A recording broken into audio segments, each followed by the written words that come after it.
السلام علیکم ورحمۃ اللہ وبرکاتہ۔ الحمد للہ رب العالمین والصلاة والسلام علی رسولہ الکریم وعلی آلہ واصحابہ اجمعین، اما بعد۔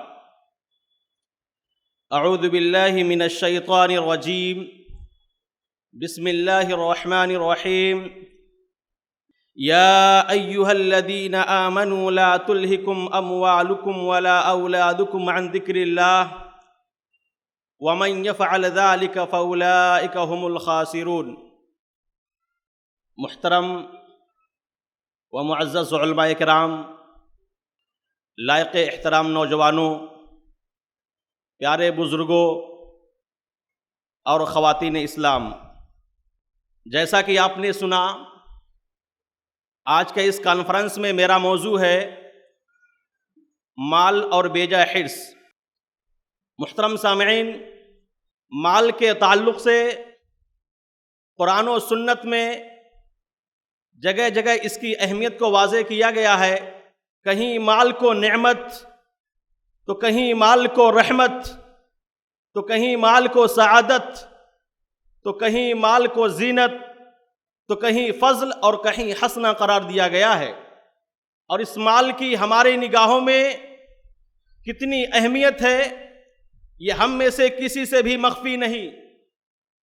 ہم سب اچھی طرح مال کی اہمیت سے واقف ہیں۔ یہ مال کی اہمیت ہماری نگاہوں میں تو اتنی ہے کہ ہم اس مال کے لیے سب کچھ کر سکتے ہیں۔ ہم اس مال کے لیے جھوٹ بول سکتے ہیں، ہم مال کے لیے چوری کر سکتے ہیں۔ ہماری نگاہوں میں مال کی اتنی اہمیت ہے کہ ہم مال کے لیے ڈاکہ بھی ڈال سکتے ہیں، لوگوں کی عزتوں پر حرف ڈال سکتے ہیں، ایک دوسرے کا خون بھی بہا سکتے ہیں۔ ہمارے نگاہوں میں مال کی تو اتنی اہمیت ہے، اس کے لیے ہم نمازوں کو بھی ترک کر سکتے ہیں۔ اتنی اہمیت ہے کہ ہم روزوں کو بھی چھوڑ سکتے ہیں، زکوٰۃ کو بھلا سکتے ہیں۔ ہماری نگاہوں میں مال کی تو اتنی اہمیت ہے کہ ہم اس کے لیے اپنے دین، اپنے اسلام کو بھی ہم بیچ سکتے ہیں۔ ہماری نگاہوں میں مال کی اتنی اہمیت ہو چکی ہے کہ اگر کوئی ہم سے کہہ دے کہ آپ کا طریقہ غلط ہے، آپ کی کمائی کا طریقہ غلط ہے، آپ کا یہ بزنس غلط ہے، آپ کا یہ کاروبار حرام کا ہے، آپ کی بینک میں نوکری کرنا غلط ہے، آپ کا سودی کاروبار غلط ہے، ہم اس سے ناراض ہو جاتے ہیں، اس سے غصہ ہو جاتے ہیں، اس سے دشمنی رکھ لیتے ہیں۔ یہ ہے ہمارے نزدیک مال کی اہمیت۔ جبکہ مال کے بارے میں ہم سے کہا گیا تھا، حدیث میں بیان کیا گیا، ان لکل امت مال وفتنۃ امتی المال، کہ ہر امت کا کوئی نہ کوئی فتنہ ہوتا ہے، لیکن اس امت کا جو فتنہ ہے وہ فتنہ مال کی شکل میں ہے۔ لہذا مال کے بارے میں کہا گیا یہ ہماری آزمائش کا ذریعہ ہے، یہ ہمارے فتنے کا ذریعہ ہے۔ اس مال کے ذریعے سے ہمارے ایمان کو آزمایا جائے گا، ہمارے ایمان کو پرکھا جائے گا، ہمیں جانچا جائے گا ہم ایمان کے کس معیار پر ہے، ہم ایمان کے کس سطح پر ہے، ہمارا ایمان کس لیول پر ہے۔ ہمارے ایمان کو جانچنے کے لیے یہ مال کو معیار قرار دیا گیا، مال کو آزمائش کا ذریعہ قرار دیا گیا۔ اور قرآن کریم میں کہہ دیا گیا مال کے تعلق سے ہماری فطرت کیا ہے، وَتُحِبُّونَ الْمَالَ حُبًّا جَمًّا، مال کو تم تو بہت زیادہ چاہتے ہو، لیکن مال یہ تمہارے لیے آزمائش ہے، اس سے لینے کے لیے بچ کے رہنا چاہیے۔ اس کے بارے میں اپنا مثبت نظریہ رکھنا چاہیے، اپنے نظریے کو درست رکھنا چاہیے۔ اور قرآن کریم میں اس کے بارے میں تنبیہ کی گئی، فرمایا گیا یا ایھا الذین آمنوا لا تلھکم اموالکم ولا اولادکم عن ذکر اللہ ومن یفعل ذلک فاولئک هم الخاسرون۔ اس آیت کریمہ کے اندر ایمان والوں کو مخاطب کیا گیا، ایمان والوں کو اپیل کیا گیا۔ ان کو اپیل کرنے کے بعد کہا گیا اے وہ لوگوں جو ایمان لائے ہو، تمہیں تمہاری مال اور اولاد تمہیں غافل نہ کر دے، تمہیں اللہ تعالیٰ کے ذکر سے غافل نہ کر دے۔ اور یاد رہے جو شخص غافل ہو گیا وہ خسارہ اٹھانے والوں میں سے ہو گیا۔ یعنی یہ مال ہمیں غافل کرنے والی ہے، یہ مال ہم کو غافل کرتی ہے کس چیز سے؟ اللہ تعالیٰ کے ذکر سے۔ ذکر سے مراد صرف ذکر سبحان اللہ الحمدللہ ہی نہیں ہے، بلکہ ذکر سے مراد ساری کی ساری چیزیں شامل ہیں۔ ذکر سے مراد یہ نماز بھی شامل ہے، ذکر میں روزہ بھی شامل ہے، ذکر میں زکوٰۃ بھی شامل ہے، دین کی ساری چیزیں ذکر میں شامل ہے۔ لیکن واقعی میں ہوا یہی کہ آج اس مال نے ہم کو نمازوں سے غافل کر دیا، آج اس مال نے ہمیں زکوٰۃ سے غافل کر دیا، اس مال نے ہم کو صدقے سے غافل کر دیا، اس مال نے ہم کو دین سے دور کر دیا۔ آج جب لوگوں سے کہا جاتا ہے کہ نماز پڑھیے تو کیا کہتے ہیں؟ ہمارے پاس وقت نہیں۔ ہم دکان کھول کے رکھیں یا نماز پڑھنے جائیں؟ ہم شٹر کیسے بند کر سکتے ہیں؟ ہم اپنی جاب کیسے چھوڑ سکتے ہیں؟ ہم تو نوکری پہ رہتے ہیں، ہم رات کو لیٹ میں آتے ہیں۔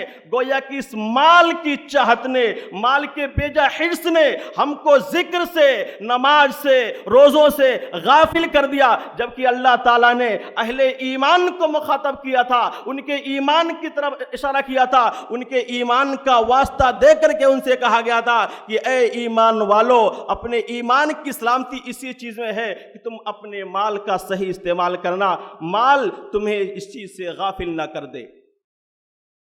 اسی طرح سے یہ مال کتنی خطرناک چیز ہے، اس کے بارے میں کہا گیا تھا کہ ایک وقت آئے گا جب فتنے عام ہو جائیں گے، اور فتنے کے اس دور میں تمہارا معاملہ یہ ہوگا کہ تم فتنے کے شکار ہو جاؤ گے، اور کچھ ایسا آئے گا کہ یصبح الرجل مومنا ویمسی کافرا ویمسی مومنا ویصبح کافرا۔ اس مال کے چکر میں ہوگا یہ کہ جو انسان صبح میں تو مومن ہے، شام ہوتے ہوتے کافر ہو جائے گا، شام میں مومن ہے، صبح ہوتے ہوتے کافر ہو جائے گا۔ وجہ کیا ہے؟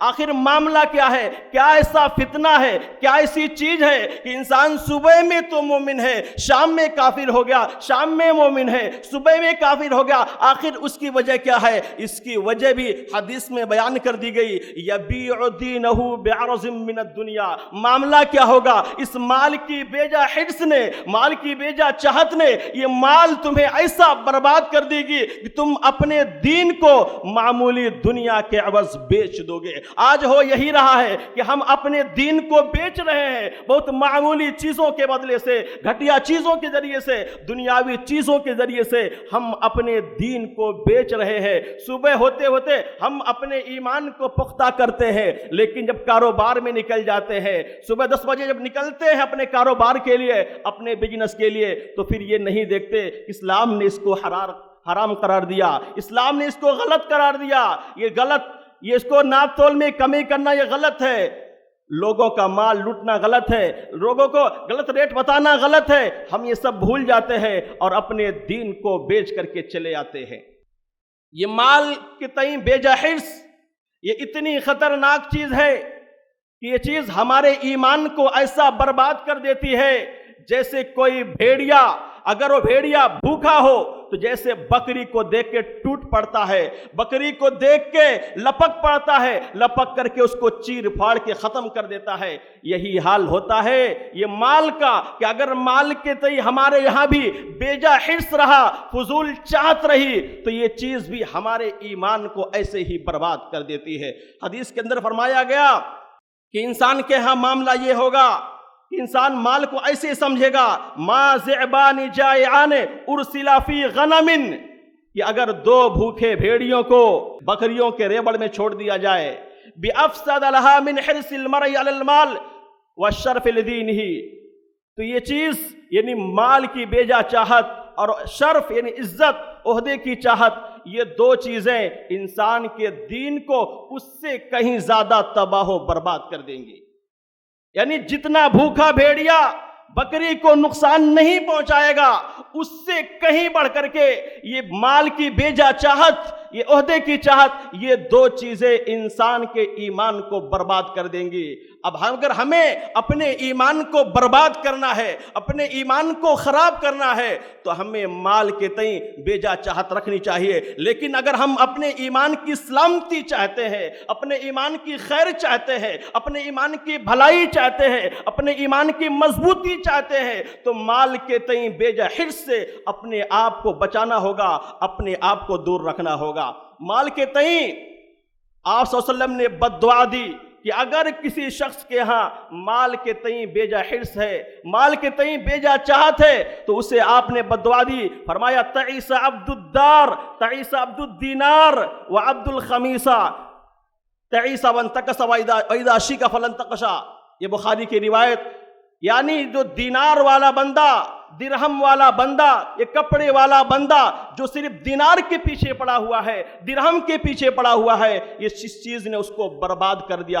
ایسے کے بارے میں بد دعا دیا کہ تعیسہ آدمی برباد ہو جائے، وانتقصا ہلاک ہو جائے، پسو پشت ہو جائے، وَإِذَا شِيكَ فَلَنْتَقَشَا. ایسے آدمی کو اگر کانٹا چبھ جائے تو کانٹا کبھی نہ نکلے. معلوم کیا ہوا؟ کانٹا چبھ جائے تو کانٹا نہ نکلے، یعنی ایسے آدمی کو کبھی مصیبت آئے، کبھی مصیبت ختم نہ ہو، پریشانی آئے پریشانی ختم نہ ہو، دشواری آئے دشواری میں پڑے رہے لیکن مصیبت سے نہ نکلے. تو آپ صلی اللہ علیہ وسلم نے ایسے آدمی کے لیے بد دعا دی. اگر ہم بد دعا کا شکار ہونا چاہتے ہیں تو ہمیں بھی مال کے پیچھے پڑ جانا چاہیے، لیکن ہم اگر بد دعا سے بچنا چاہتے ہیں، مصیبت پڑنے پر مصیبت سے بچنا چاہتے ہیں، اس سے نکلنا چاہتے ہیں، تو ہمیں مال کے تئیں بیجا حرص سے اپنے آپ کو بچانا ہوگا. آخری حدیث پیش کے بات ختم کرتا ہوں. حدیث کے اندر فرمایا گیا نعم المال الصالح لرجل الصالح، بہترین مال اس آدمی کے لیے ہے جو آدمی نیک ہو. یعنی یہ مال ہمارے کب کام آئے گا، ہم اس مال کے تئیں کب فائدہ اٹھا سکتے ہیں؟ جب ہم خود نیک ہوں. اگر ہم نیک ہوں گے تو یہ چیز، یہ مال ہمارے کام آئے گی. یعنی اگر مال کے سے اگر ہم مثبت فائدہ چاہتے ہیں، مال کے ذریعے سے ہم اچھا فائدہ چاہتے ہیں، ہم اپنا خرچ کیا ہوا مال، چندہ دیا ہوا مال، اللہ کے راہ میں انفاق کیا ہوا مال اگر چاہتی ہمارے کام آئے، ہمارا خرچ کیا ہوا مال قابل قبول ہو، ہم اس مال کے ذریعے سے مثبت پہلو چاہتے ہیں، تو اس سے پہلے ہمیں اپنے آپ کو نیک بنانا ہوگا. اگر ہم نیک بنیں گے تب ہمارا مال اچھی جگہ استعمال ہوگا. اگر ہم نیک نہیں ہیں تو ہماری کمائی بھی غلط ہوگی. اگر ہم نے اچھا کمائی کر بھی لیا تو ہم اچھی جگہ پہ خرچ نہیں کریں گے. اگر ہم نے اچھی جگہ خرچ کر بھی دیا تو ہمارا کمایا ہوا مال کیونکہ حرام کا تھا، چندہ دیا ہوا مال حرام کا تھا، تو پھر وہ ہماری خرچ کیا گیا مال بھی قابل قبول نہیں ہوگا. ہماری محنت بھی بیکار چلی جائے گی، ہمارے جیب سے پیسہ بھی گیا اور وہ مال ہمارے کام بھی نہ آیا. لہذا مال کام آئے اس کے لیے سب سے پہلے ہمیں خود اپنے آپ کو نیک بنانا ہوگا اور اپنے آپ کو بیجا حرص بیجا چاہت سے بچانا ہوگا. تب جا کر کے ہم مال کے ذریعے مثبت خرچ کر سکتے ہیں اور اپنے ایمان کو بچا سکتے ہیں. اللہ تعالی ہمارے ایمان کو محفوظ فرمائے اور ہمیں ہمارے ایمان کو مضبوطی عطا فرمائے. جب تک زندہ رکھے اسلام پر رکھے، جب ہمارا خاتمہ ہو ایمان پر ہو. آمین. تقبل رب العالمین. والسلام علیکم ورحمۃ اللہ وبرکاتہ.